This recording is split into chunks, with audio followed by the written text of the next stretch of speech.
Greetings, I'm Rob Myers, and I've wanted to do one of these video logs for a while now, explain my past experiences, education, work history. The main thing about me and my hobbies, just in general, is, I like playing Xbox, lifting weights. You'll see in this video, though, I'm multimedia, just development junkie. I love doing the stuff. Always spend the extra time to just add that extra polish. And what I wanted to get into, currently where I'm at is I have been in contracting for the last over 2 years, 2.5 years, developing e-learning. So what you're seeing on the screen now is e-learning development I've done as a contractor for Catapult Technology. It's all for our client is all the PHMSA federal agency.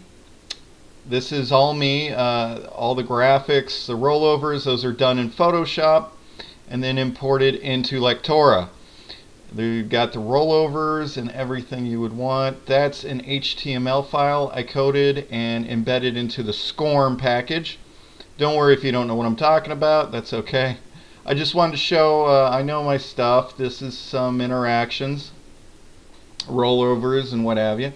This is just a time quote I gave. Again, I'm the only developer for this agency, and it's a lot of work, but I wanted to show I could quote time. And now we're on to a more multimedia example of the e-learning I create, and that's Wayne St. Germain, one of my favorite coworkers.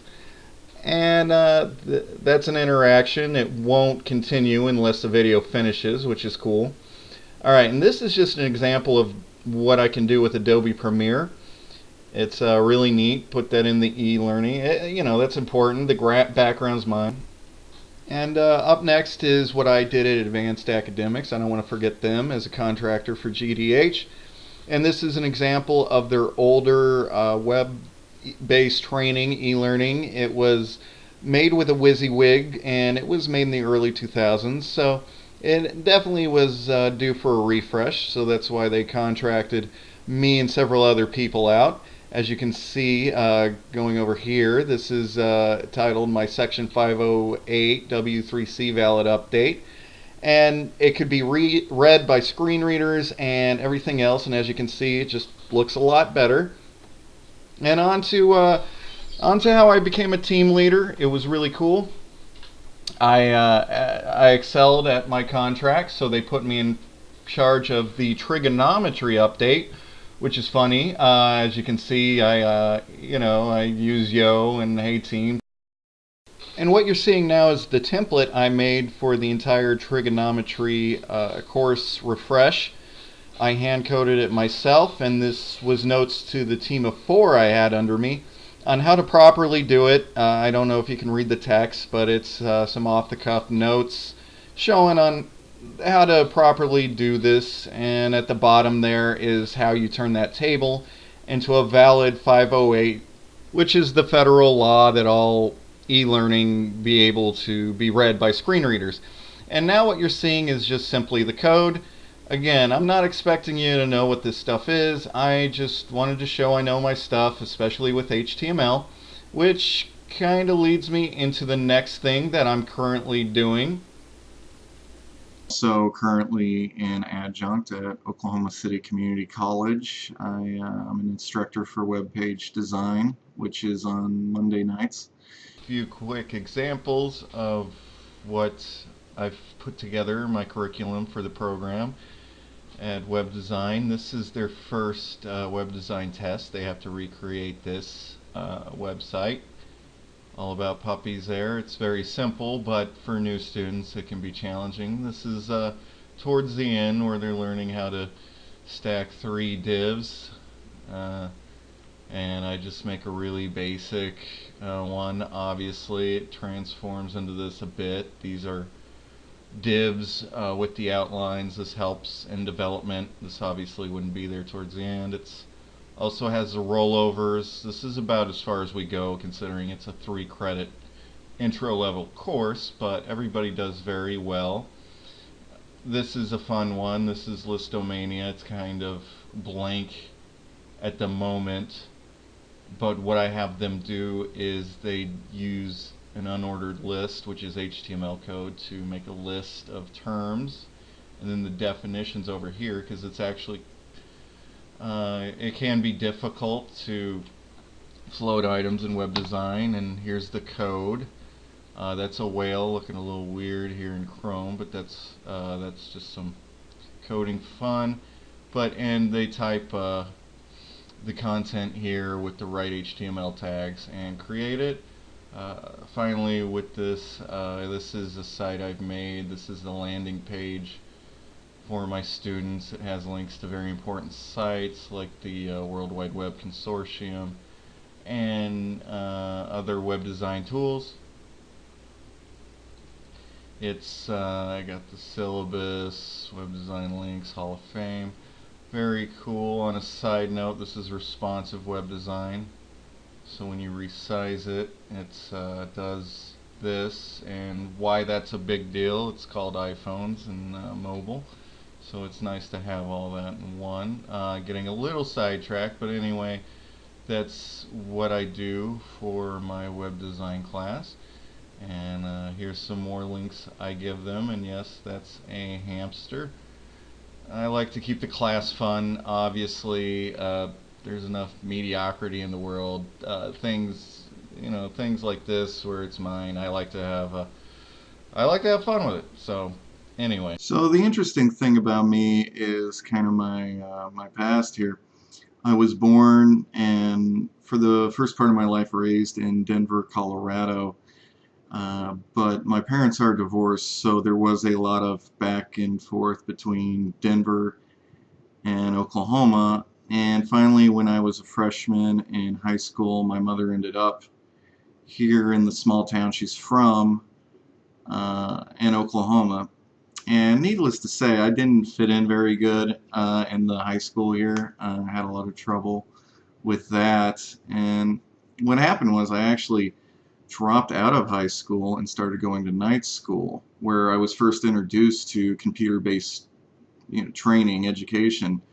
It was with the old courseware, CBTs is what you call them.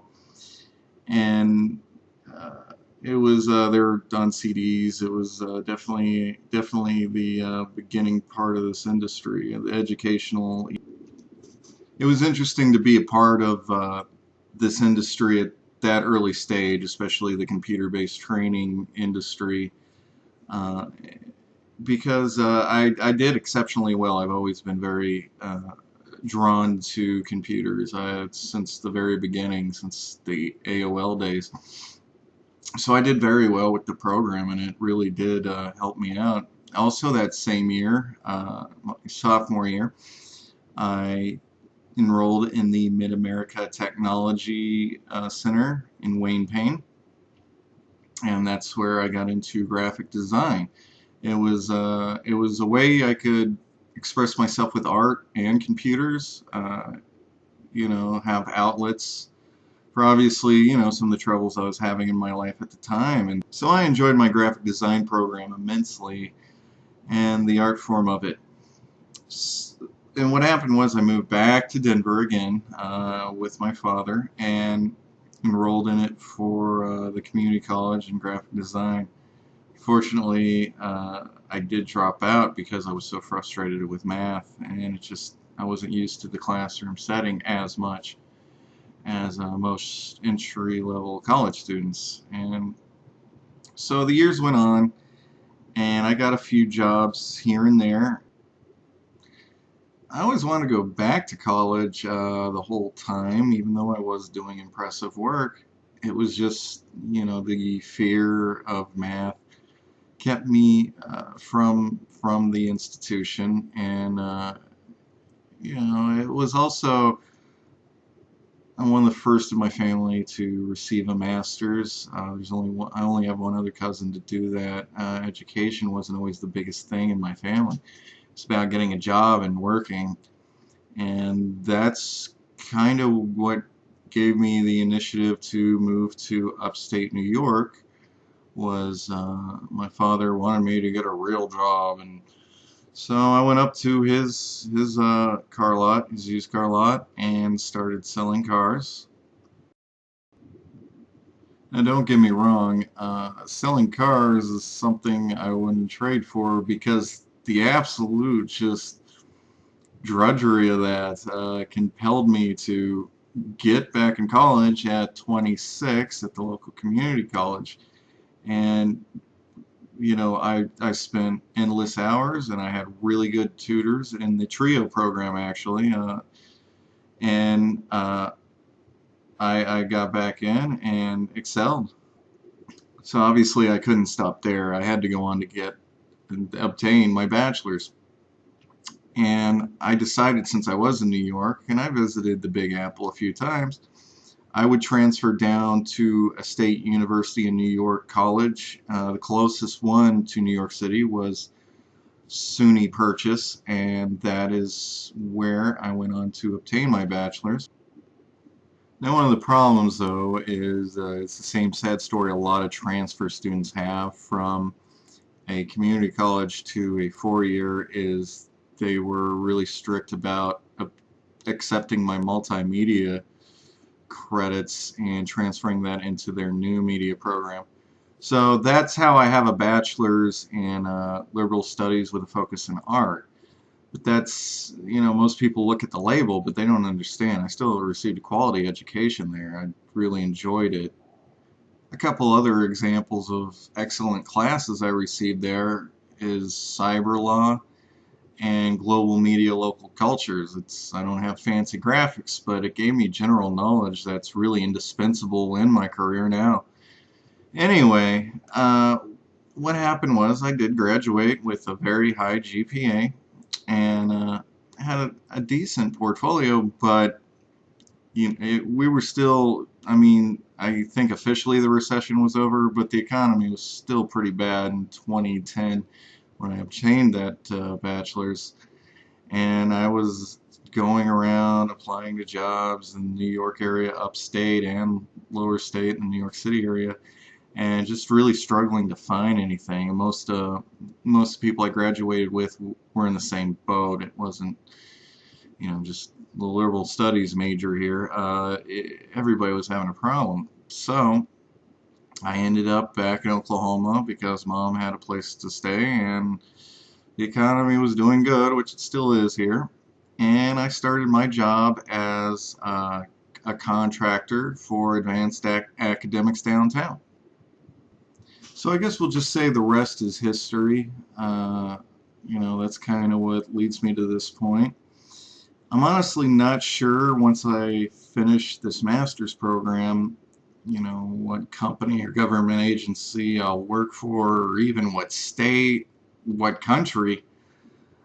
But one thing I do know is I will be in this field, in this master's program, will refine my place in it.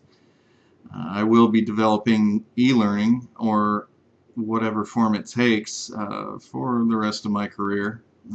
It's a long bio to get out there, but I really wanted to do it because basically you could say that higher education paired with technology honestly did immensely improve my life, and in terms I can't really say, but you've seen.